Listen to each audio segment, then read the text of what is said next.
তারা ইউসুফ আলাইহিসসালামকে হত্যা করার জন্য তৈরি হলো।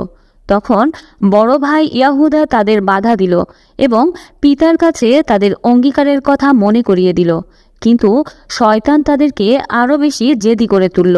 অবশেষে বড় ভাই একা পেরে না উঠে প্রস্তাব করল, বেশ, তবে ওকে হত্যা না করে বরং ওই দূরের একটি পরিত্যক্ত কূপের মধ্যে ফেলে দাও, যাতে কোনো পথিক এসে ওকে উঠিয়ে নিয়ে যায়।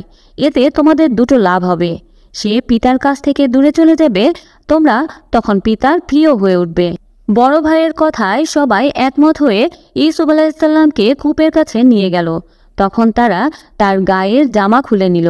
নিঃসন্দেহে ধরে নেওয়া যায় তখন ৬-৭ বছরের কচি বালক ইউসুফ তার ভাইদের কাছে নিশ্চয়ই কান্নাকাটি করে প্রাণ ভিক্ষা চেয়েছিল, কিন্তু শয়তান তাদেরকে হিংসায় পাগল করে দিয়েছিল।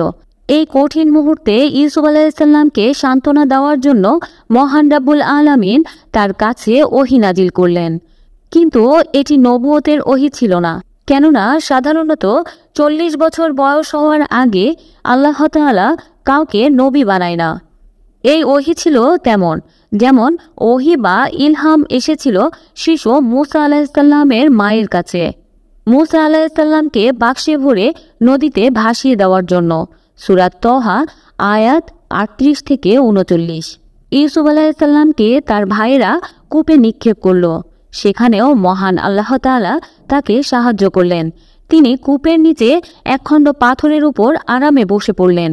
বড় ভাই ইয়াহুদা গোপনে তার জন্য প্রতিদিন একটি পাত্রের মধ্যে উপর থেকে খাবার ও পানীয় নামিয়ে দিত এবং দূর থেকে সবসময় দেখাশোনা করত। এরপর একটি ছাগল জবাই করে এর রক্ত ইউসুফ আলাইহিসসালামের জামায় মেখে তারা সন্ধ্যায় বাড়ি ফিরল। তারা কাঁদতে কাঁদতে পিতার কাছে হাজির হলো। এরপর ইউসুফ আলাইহিসসালামকে বাঘে নিয়ে গিয়েছে বলে কৈফিয়ত পেশ করল। প্রমাণ হিসেবে তারা ইউসুফ আলাইহিসসালামের রক্তমাখা জামা পেশ করল। হতভাগারা এটাও বোঝেনি যে বাঘে নিয়ে গেলে জামাটা খুলে রেখে যায় না, আর খুললেও বাঘের নখের আঁচড় জামা ছিন্ন ভিন্ন হয়ে যাওয়ার কথা। তাছাড়া যেই পিতার কাছে তারা মিথ্যা কৈফিয়ত পেশ করছে তিনি একজন নবী ছিলেন।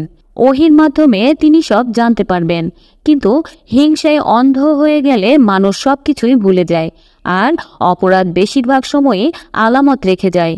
তাদের বেলায়ও তাই হলো। ইউসুফ আলাইহিসসালামের ভাইদের দেওয়া কৈফিয়ত ও পিতার প্রতিক্রিয়া আল্লাহ তাআলা এভাবে বর্ণনা করেন, তারা রাতের বেলায় কাঁদতে কাঁদতে পিতার কাছে এসে বলল, হে পিতা, আমরা দৌড় প্রতিযোগিতা করছিলাম আর ইউসুফকে আসবাবপত্রের কাছে বসিয়ে রেখেছিলাম।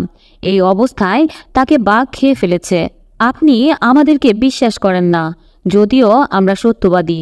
এই সময়ে তারা তার মিথ্যা রক্ত মাখানো জামা হাজির করল। এটা দেখে অবিশ্বাস করে ইয়াকুব আলাইহিসসালাম বললেন, কখনো নয়, বরং তোমাদের মন তোমাদের জন্য একটা কথা তৈরি করে দিয়েছে। এখন আর করার কিছুই নেই, অতএব সবর করাই উত্তম। তোমরা যা কিছু বললে তাতে আল্লাহ তাআলা আমার একমাত্র সাহায্যস্থল। সূরা ইউসুফ আয়াত ১৬ থেকে ১৮।